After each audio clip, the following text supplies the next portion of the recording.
So today in this video we shall convert 230 degree into radian. So in a straight line or in a semicircle, the sum of angles is 180 degree and it is equal to pi radian.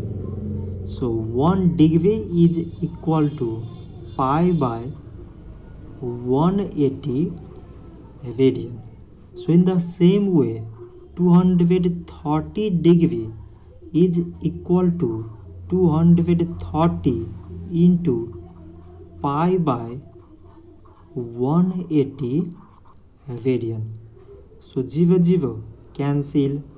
So it is 23 pi by 18